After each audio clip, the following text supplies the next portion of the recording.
Previously, on the R2view, Tyler discovered that reality itself is bending around him. Scooter, Will, and some other droid has already disappeared from reality itself, and both Tyler and Evie are determined to figure out why and to get their friends back. Also, Tyler's still talking about Dragon Ball games for some reason. Will our heroes be able to save their friends? Find out today!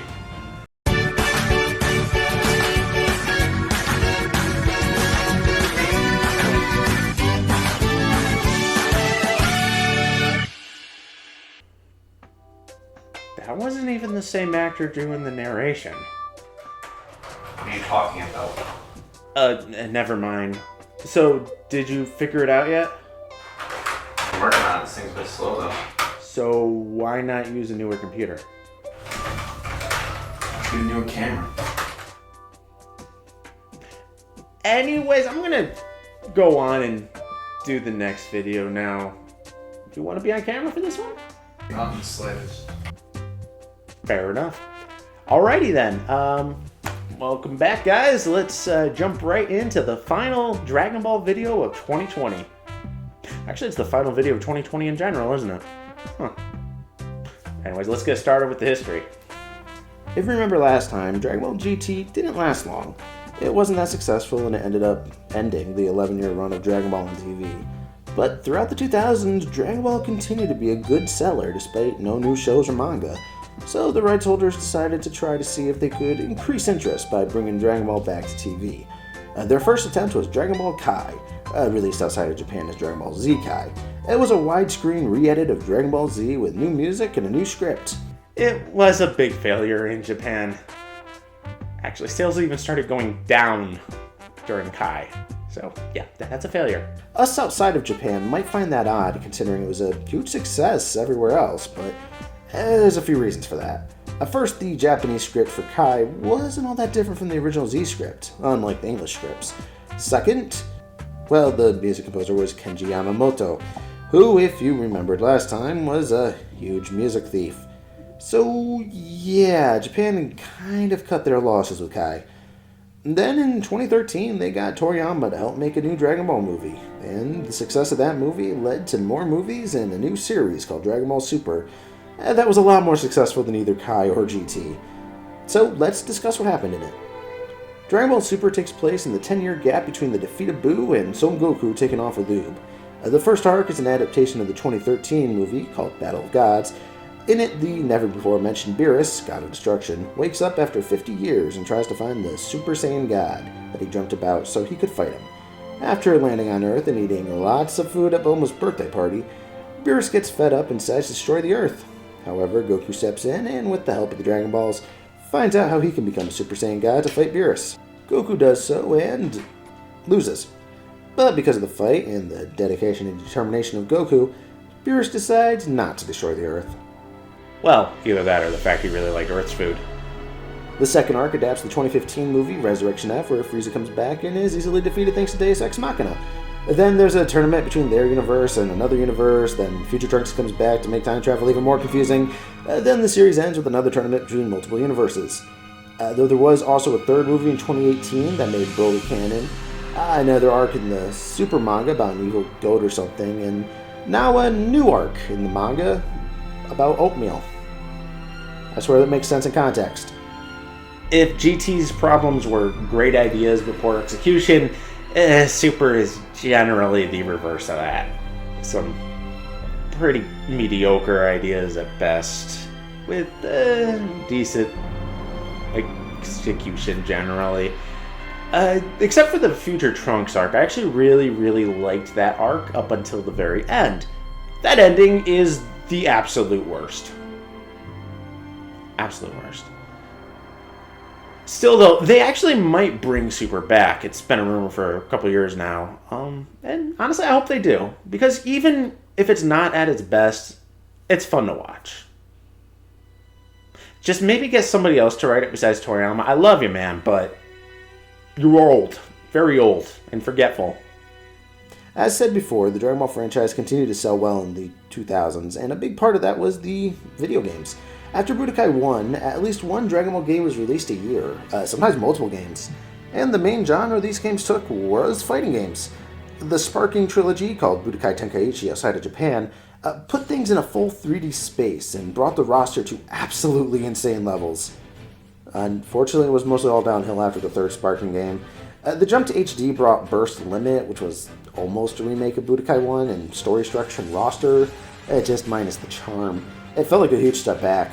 After that was the Raging Blast games, which were basically the Sparking games, but with the significantly reduced roster and crappier story modes. And then Ultimate Tenkaichi came out, and I lost all my faith in humanity. The big problem seemed to be just oversaturation. Every year was a new Dragon Ball fighting game, and there just wasn't enough unique in them to stand out from the rest. They had to start including exclusive anime specials in some of the games to get people to buy them. The fact that I own Dragon Ball Z for Kinect should be a good indication that that was a successful strategy. Bandai knew that they needed to try something new to boost sales, and that's when they got creative. First was Dragon Ball Z Battle of Z, which was kind of a turn-based strategy / fighting hybrid thing. It was interesting. Most people seem to really dislike it, but I thought it was okay. Not really my cup of tea, but, not terrible. I don't own a physical copy, and the only copy I own is the digital one for PS3, which I can't actually record any footage of, so yeah, I have no footage for you guys. Sorry. Their second attempt, however, proved to be a bit more fruitful with Dragon Ball Xenoverse was released in 2015 for the 360, Xbox One, PS3, PS4, and Windows. It was called Xenoverse because... I think because the initials are XV, and it's the 15th main series console fighting game in the series, released in Japan at least, since Budokai 1, I think. Could be wrong. Also, I don't own a physical copy of Budokai right now, apparently. I thought I did. Maybe it's in storage. I have a lot of things in storage. Or maybe I sold it. I have too many things. So the story in Xenoverse is actually fairly unique, assuming you aren't familiar with the failed Korean MMO Dragon Ball Online story. Which of course I am. Look at all this stuff around me. I'm a nerd. So after absolutely destroying the space-time continuum, Future Trunks is given a job fixing everything by the Goddess of Time herself. Called the Supreme Kai of Time in the Western dub and the Kaioshin of Time in Japan.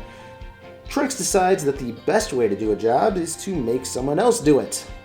So instead, he creates the Time Patrol, an organization dedicated to protecting the flow of time and cleaning up Trunks' mess. But mostly the latter. However, there's a couple of particular troublemakers messing with time in an attempt to break free their boss Demigra. So Trunks decides to get even lazier and uses the Dragon Balls to wish for the player character to be there, to do the work for him. And yeah, that's the basic setup. You're drafted into the Time Patrol to fix time because Trunks is lazy and shenanigans ensue. Quite a bit different from the normal retail Dragon Ball Z verbatim approach that they usually take. Also, I keep making fun of Trunks. I don't really know why. He's actually my second favorite Dragon Ball character. It's weird. Despite the different setup, it still does kind of play out as a DBZ retelling. For example, the first change in time just happens to be with Raditz not dying when he lands, so you have to fix that to set it right. And it basically continues forward like that, jumping from major event to major event in order through the events of Battle of Gods. There are some other events that are about the actual story of the game itself, but even the historical retellings are interesting by making them these what-if type scenarios. And even though the presentation isn't always the greatest, it's functional and works fine for what it is. The gameplay is interesting.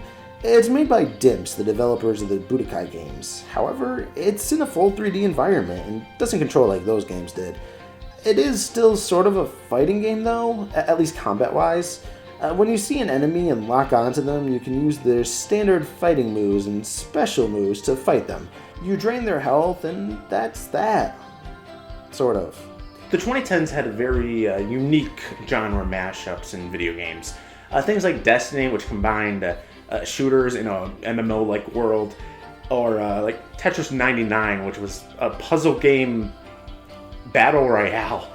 And Dragon Ball Xenoverse is just like that. It combines elements of fighting games and action RPGs and MMOs. To get stronger in the game, you need to level up and collect new abilities. You do this by participating in parallel quests. Side quests you can tackle alone with CPU help, or with actual people via the internet. You do the mission, find the loot, and sometimes unlock extra battles. And holy cow, you're going to be doing this a lot. I love this game, I really do, but the grinding and the RNG, this game could be a slog. So simply put, you can't just play through the storyline quests and call it a day. You don't get enough experience points to level up to where you need to be. Instead, you have to do the parallel quests as well. But even doing them isn't enough. You're going to have to do them over and over and over and over and over again just to get a high enough level to continue the story. And if you're trying to 100% the game, or even just trying to get all the characters, oh boy, you're going to be grinding even more.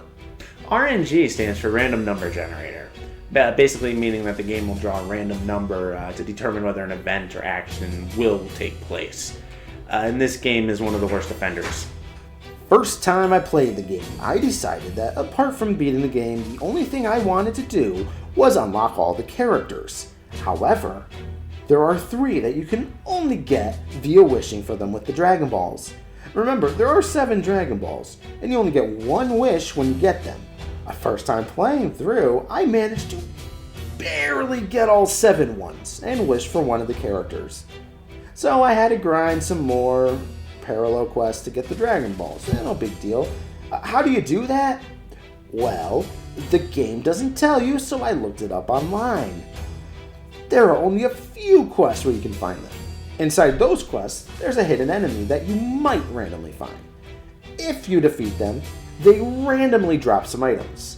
Among those items, it may randomly be a Dragon Ball. So if you want all the characters, you have to rely on RNG for RNG for RNG at least 21 times. This took days off my life. And that's just the characters. If you want to get all the skills and everything like that, you're going to have to deal with this RNG on top of RNG on top of RNG. This isn't good design, this is just flat out bullcrap. Which is a shame because I still love this game. I love creating your own character, choosing their species and everything. I love the main gameplay, as simple as it can be. And I love the story, even if it is just recycled from other Dragon Ball projects. It's a super fun and new take on Dragon Ball games, and while not perfect, definitely showed lots of potential. And also, this was the first new major Dragon Ball game to come out when I was a fan. So it holds a special place in my heart. I have a lot of fond memories of getting the game at launch, playing through it as quickly as possible, and then even getting the 3 DLC packs, playing through those. A lot of great memories. If you want to get the game, definitely would want to get it for like PS4, Xbox One, or PC. Or, there is actually one other way you can get it, thanks to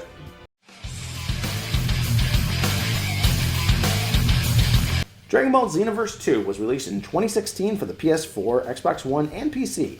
In 2017, the game also got a Switch port, which included the option to buy the main missions of the original game, since the original game did not come out on a Nintendo platform. Wait, in 2019 it came out for Stadia as well? I think I'm going to use that to get most of my footage. Because why not? So, the story continues after the first game. Trunks has significantly expanded the Time Patrol, and your character from the first game is now a legendary figure. Your new character is a new recruit that, once again, has to clean up Trunks' mess because he's lazy, while also stopping the evil plans of Demogor's henchmen, Toa and Mira. Even the structure of the story, going through the events of DBZ in order, but with what-if scenarios playing out, is the same. However, this time there's a lot more going on in the hub world and outside of the main story that helps build up the story and mythos even further. Also, the animation of the game is significantly improved, creating a much better experience overall. The game also plays a lot better. At its core, it's basically the same, but with refinements and improvements throughout. And the grinding and RNG has been much improved. Grinding has basically become non-existent thanks to all the other things you can do between story missions, and while it's still a bit of a pain to get all of the Dragon Balls, the RNG has significantly improved so that you're more likely to get Dragon Balls when you need to. It's still not perfect, but a lot better. And the amount of characters included has been significantly increased. as well as the species-specific abilities your player character can use. Add in the huge new overworld with tons to explore and extras to do, and you'll have a much bigger game overall. Maybe a bit too big. Yeah, I'll say it straight out, this game is a bit too overwhelming for me. The base game itself is fine, but the amount of timed events, raids, and DLC quests just balloon the game to a ridiculous degree for me personally. It might seem like an odd complaint to have too much content, but I'm old, okay? I'm 27 years old, and at this point in time is kind of a precious commodity for me. If I really love a game and it blows me away, like Persona 5 did, I have no issues putting 100+ hours into it. But something like Xenoverse 2, which I find just kind of okay, I'm sorry, but no, I'm not going to sink hours of my time and literally hundreds of dollars of my money into a DLC packs and whatnot. I'm sorry, that's just not gonna happen. which leads to my other big complaint. This game is almost 5 years old with 10 DLC packs and no new news of a third game. For the first couple years, it was cool to see the game still supported, but by year 4, it was just kind of frustrating. They've treated the game more like an MMO, and for some, I'm sure that's amazing, but for me, it's just too much extra content on a game I lost interest in 3 or so years ago. But still, the base game is fantastic. I would definitely suggest getting the Switch version, considering that has the main story of the original game as well, so you can get the full story in one package. Or, you can get that same effect with the Stadia. Only issue is that it's the Stadia. It's a nice controller, though. I really do love these two games despite the flaws, as well as Dragon Ball in general. There's ups and there's downs, but I can always find something to like when the name Dragon Ball is on it. Except Evolution. You should come see this. Did you find something? Some sort of malware attack, but it's just a link A link? A link to what? to Twitter. It's a link to you doing a marathon on. No, not Evie. No, I can't. No. Can't leave him. No, I can't be alone yet. No. With the computer. No, Evie. No. Oh, no. That Twitter account? Do you have my trump card I could use to stop him before? But I need him back. This could be more dangerous.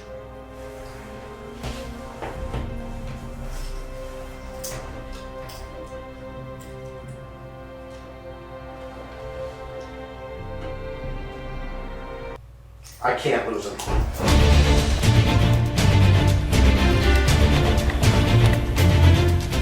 Got him.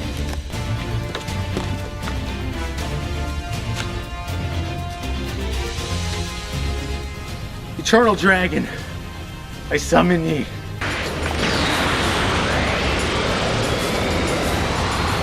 I am Shenron.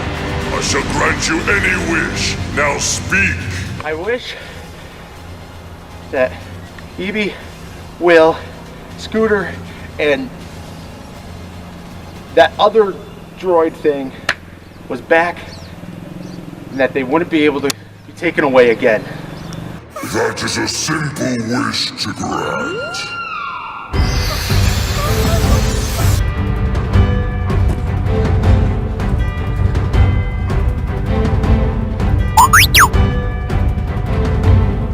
Evie! Don't touch me. I'm so happy you're back. Yeah, good to see you too. How did you bring us back? It seems like every single person making videos on YouTube gets targeted by things like this, so I just gathered the Dragon Balls in advance in case something like this ever happened. Those aren't real. I mean, they kind of have to be if I just use them to bring you guys back. I mean, but don't worry about that though. The important thing is, we're all back together, and now we can face whatever's coming head on together. Are you kidding? I'm gonna sue you for this. College. I'm going to college.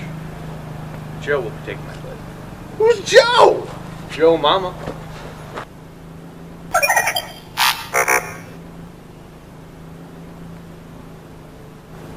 I need better friends.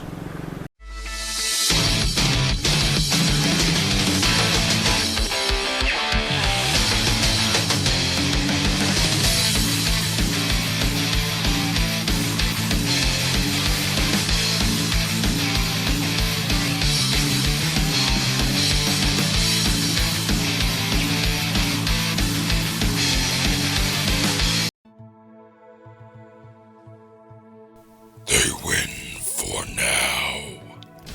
Hey guys, thanks for watching the video. Finally, all the 2020 videos are out. Only took 4 months into 2021. Well, hopefully that won't ever happen again. I already got pretty much everything else for the rest of season 1 all written, and I already started filming. Like all the next episode's already all filmed and everything. So hopefully, fingers crossed, starting Friday, the normal schedule is back. Let's just pretend this video came out at the end of 2020 like intended. Then there was going to be a big break and then we start fresh. Didn't happen that way. Let's just pretend it did. But thank you everybody who's been watching my videos. Already half of what I wanted my season 1 quote unquote to be, so in a way we're almost halfway through the immediate goal. I really do enjoy making these, even if some of the actual video making stuff is kind of terrible. Like the fact that Will and me and Edie are in 2 completely different seasons. Oh, whatever. I still think it turned out okay. Hopefully you did enjoy it. Speaking of which, thank you, Will, for being in it. Thanks, Dad, for helping a little extra than normal. Thanks, Edie, of course, as always. And again, thank you everybody who's been watching. Thank you everybody on Twitter. If you like it, like, comment, subscribe, all that good stuff.